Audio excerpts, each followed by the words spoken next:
তোমার রবকে ভুলা তোমার কোরআন না জানা, তোমার রবকে ভুলা তুমি তোমার রাসূলের হাদিসগুলোকে গুরুত্ব না দাও, তোমার রবকে ভুলা তোমার মসজিদের অনুপস্থিতি,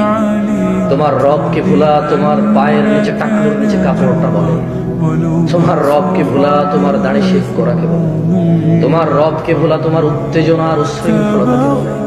তোমার রবকে ভুলা তোমার যাকাত ফাঁকি দেওয়াকে বলে, তোমার রবকে ভুলা তোমার ঘরের স্ত্রীর উপর নির্যাতন জুলুমকে বলে, তোমার রবকে ভুলা তোমার বাবা মায়ের অবাধ্য হওয়াকে বলে, তোমার রবকে ভুলা মসজিদ ছাড়া অন্য ঘরকে আলোকিত করাকে বলে। মোমবাতি আগরবাতি কত বাতি দিয়ে তুমি কত ঘর সাজাও, আল্লাহর ঘর মসজিদ ফজরে এভাবেই খালি পড়ে থাকে। তুমি মনে করেছো আল্লাহর ঘর সাপ্তাহিক একটা অনুষ্ঠান আর বাৎসরিক একটা মাহফিল, যেদিন কানায় কানায় মাগরিবে ভরে যাবে, শুক্রবার যেদিন নামাজ শেষ হওয়ার 15 মিনিট পূর্বে মানুষ টয়লেটের সামনে গিয়ে সলাত করে। তোমার রবকে ভুলা এটাই প্রমাণ করে তোমার মানুষ।